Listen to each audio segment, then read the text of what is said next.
The next speaker, if we have Dr. Dhawal Gupta with us. Dr. Dhawal Gupta has joined. He is Scientist E with Ministry of Electronics and Information Technology. Welcome, Dr. Dhawal Gupta. He is a PhD from IIT Delhi. So he is a technocrat and he works with Cyber Law Division of Ministry of Electronics and Information Technology. So he is kind of the backbone of the lawmakers of our country, of the state, of the government, because this is the division which works on it. So we are glad to have you, sir. Thank you very much, sir. And he will be talking to us with his experience and giving a message to all of us. Thank you very much, sir. And I am honored to have such an esteemed gathering here. And I've listened to Malaji, Swatiji, and it has been very enlightening to see a perspective which is, brings in a lot of problems and also understands the core issues at the ground level. Malaji, your brief introduction about the ground level realities in the North interstate were very eye-opening in that sense. So my today's intervention is basically what we have done in last couple of years for this particular problem.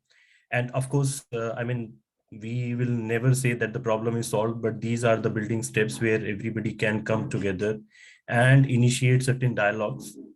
But before I said, let us understand the context of cybercrime a bit in detail. See, as of December 2021, if you understand an internet minute, you are basically saying that there are about 500 hours of content loaded on YouTube per minute, or about 69 million messages are sent on WhatsApp and any textual platforms in a minute.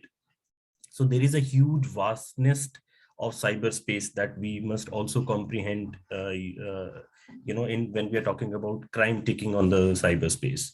And also, I would also like to bring to the table the context in which how a cybercrime is slightly more complex and different from a normal crime. See, the virality is the major factor. If I upload a obscene photograph, the reach of that photographs is tremendous within a very, very short period of time. Also, the perpetrator or the person who is uploading this is sitting in a room, being anonymous in that context, and it is very difficult to track and track such thing. But nevertheless, government in this respect is always committed to a very open, safe, and trusted and accountable internet, and we have made certain due diligence in that respect also. But just to begin, I will say that we have an Information Technology Act where we have certain provisions in terms of 67A-B, where we specifically deal with in 67B, we specifically deal with child pornography, and we have substantive quantum of provisions. But that provisions already existed. But in February of 2021, Ministry came out with Information Technology Intermediary Guidelines and Code, Media Ethics Code, wherein there was a substantive difference made in terms of, two specific provisions, like the CSAM material, if reported, as Malaji was also mentioning, that police has informed them that they have reported to Facebook or let's say any other platform and there is a CSAM material on that, they have to take it down within 24 hours. That is their timeline. So they cannot shy away from their responsibility. And also there is a provision which has been introduced, the provision called tracking of the first originator. So if police want to request, provided that this is the sexual explicit material, and they want to request these platforms to tell the information about the first originator, they need to tell that.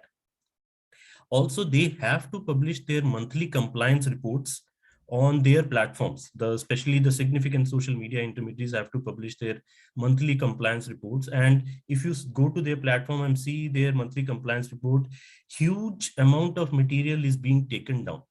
Of course, that is not solving a problem because the problem itself involves many pillars. But millions of such obscene material, including CSAM material, is being taken down on a monthly basis by all these platforms.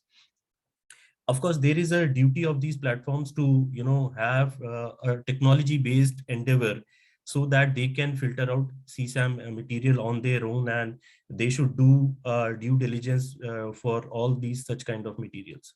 This is from the legal perspective. Of course, these provisions already exist, and these new due diligence rules are already in play. And we have seen quite a quantum shift in terms of material being taken down. Apart from this, we also, I was just talking to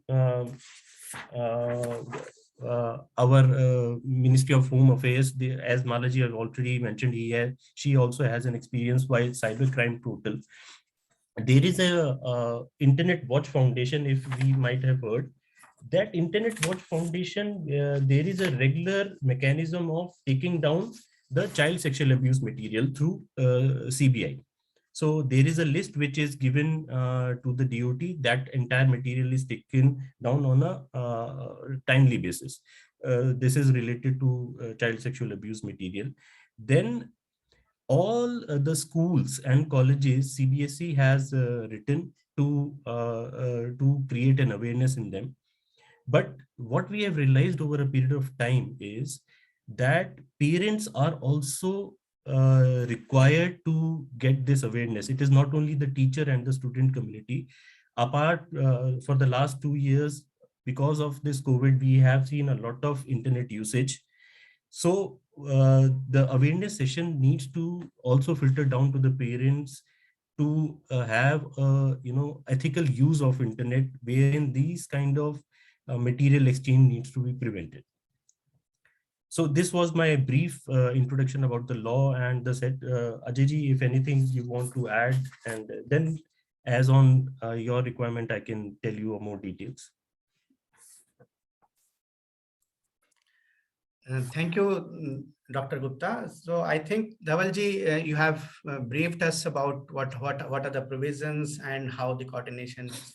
But you might have heard two speakers before you, and even before you joined, Tushar was talking to us from California, and he was also pointing out that, and even Swatiji was also pointing out that the criminals are about 10 steps ahead of us. And we need to all kind of come together, combine and join forces to be able to, because as the criminals are using artificial intelligence and technologies like machine learning, even the prevention side can use these technologies. But these technologies are based on or built on certain information that are fed into it. That knowledge is fed into the machine so that it can act upon itself. We have to make it learn. So we try to understand from you, meaning if you can throw light about how we can join forces, and how what help do you think NGOs can give or the academic community can give? So thank you, Ajayji. That's a very important part. See, it's not only the policy that will work. I mean, it's not only that the law is created and it will work in the automated mode. There are two important things. Everybody is aware of the Prajula case, wherein a committee was formed at the MITY level, and there were certain recommendations. That was the general rape and gang rape imagery kind of case. But that also led to a technological intervention of these platforms employing certain keyword tactics. When a keyword is fed into that, those keywords will not throw anything out as a result. But again, coming back to the technology aspect, it is the endeavor of the platforms also to develop certain technology interventions which will help to detect at the nascent stage all these possible imagery related to rape, gang rape, and child sexual abuse, and take it down on their own record. If that is done, at least to some extent, there there would be at least a deterrent for viewing of such kind of imagery. Also, there is a policy intervention on these rules where they have to inform on a periodic basis to their users that they cannot upload such content on their internet. But again, the main issue lies to the monitoring part of it, which again, as it is so huge in terms of numbers, it is difficult to monitor the content uh, on a regular basis. It is basically a complaint driven mechanism, which will lead to takedown. And if everybody is aware, everybody is posting report abuse material, it will lead to more removal of such kind of things on the internet. Thank you, Dhawalji. I was trying to understand, meaning the proactive screening of the content, which, see, one thing is being reported. The reporting is not done by third person generally, but it is generally done by the person against whom the crime has happened, or his or her family, or the teachers. But I have been talking to different social media companies, and they say that a lot of it has already automated. And but the automation, as Tushar was also saying, that automation works on images and videos, but it generally doesn't work very clearly on the language, on the content, which is the language. So and it becomes really difficult when new types of images, even Shireen will be talking after you, and the new type of, or a little tweak in that same image treats it as a different image, and it passes through that shield or the gate that has been built.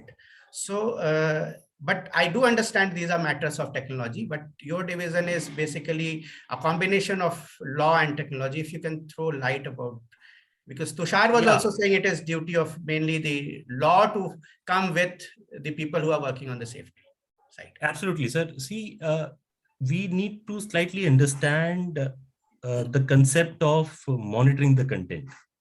You know, if, let's say, hypothetically, everybody is allowed to monitor the content, then it is also an infringement of privacy.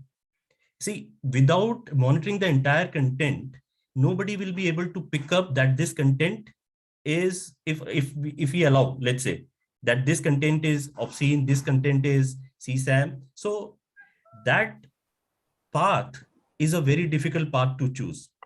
And as I've not heard Mr. Tusharji, but he's absolutely right in the sense that, see, they store hashes in their platforms.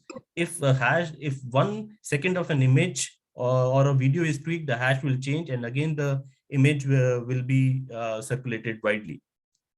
So that is why I told you that in this set of guidelines and rules which have come out in 2021, the government has specifically allowed these social media platforms to take down child sexual abuse material, to provide information about the first originator of child sexual abuse material. And if a complaint is reported to them from law enforcement agencies, they have to take down that material within 24 hours if it involves any kind of nudity. But there is a line wherein these kind of social media platforms can be allowed to, monitor the content in the entirety. That also is a path, which needs to be decided. Just before you leave this forum for today, sir, I just wanted to ask, the social media organizations, these companies, they themselves are, after the intermediary guidelines, they themselves have to be do the monitoring themselves, and they use humans as well as technology to do monitoring. But they are not law enforcers. If there is a violation of law that also carries punishment, what is their mandatory sort of reporting when they have seen something to the law enforcement? Something has come to their knowledge and they have removed it, but it is something which is also a violation of law, and it has penal provisions. So if you can talk about that, because so they have to report to law enforcement agencies directly. That is mandatory for them. Yeah, of course. See, any such kind of imagery, or if it comes to their notice. See, again, one important thing that I would like to also point out, earlier to 2021 rules, there were no positions of these big platforms in India. So an important step has been taken to have a chief compliance officer, a nodal officer, a grievance redressal officer in India. So now they have to talk directly to the law enforcement agencies, and if they come across any such material which is violative of any extent law, they need to report. And if they come across any cyber security incident, they need to report to CERT. So that is already there in the law. Okay. Okay. So these kind of reports, they compile and send it to you monthly, and there has been an increase. They are not mandated to. Yeah. So they are not mandated to send it to the ministry. They are. They have to put these report on their website. Okay.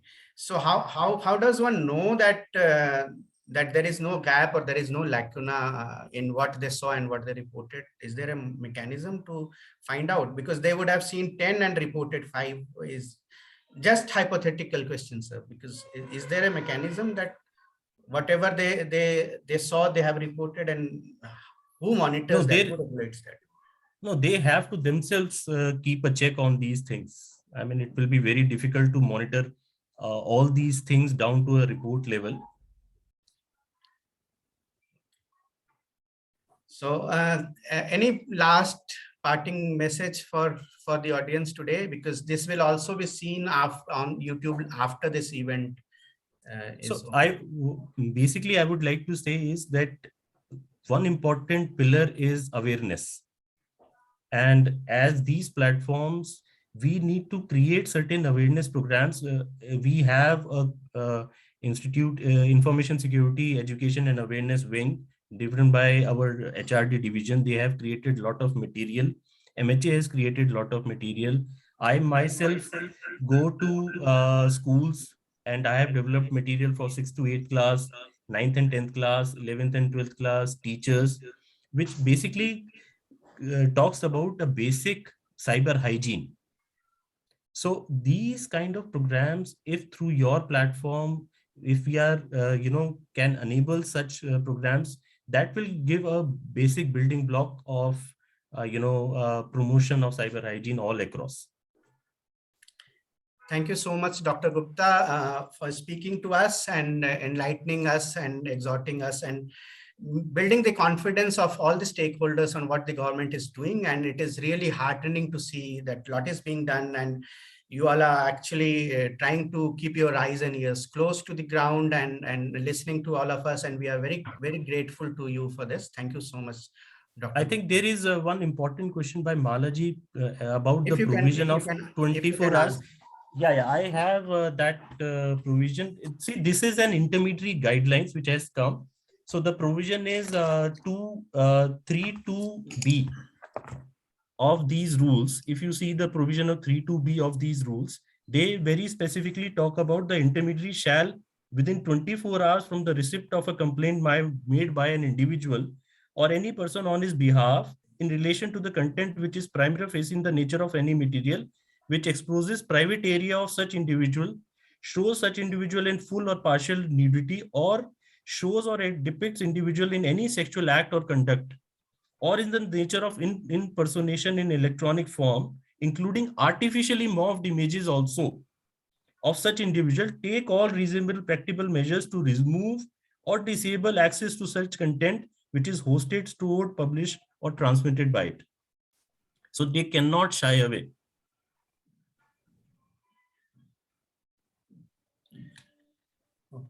Thank you so much, sir. Thank you so much. Okay, thank you, Ji. And we'll keep connected, and thank you so much. And we are now moving to the next.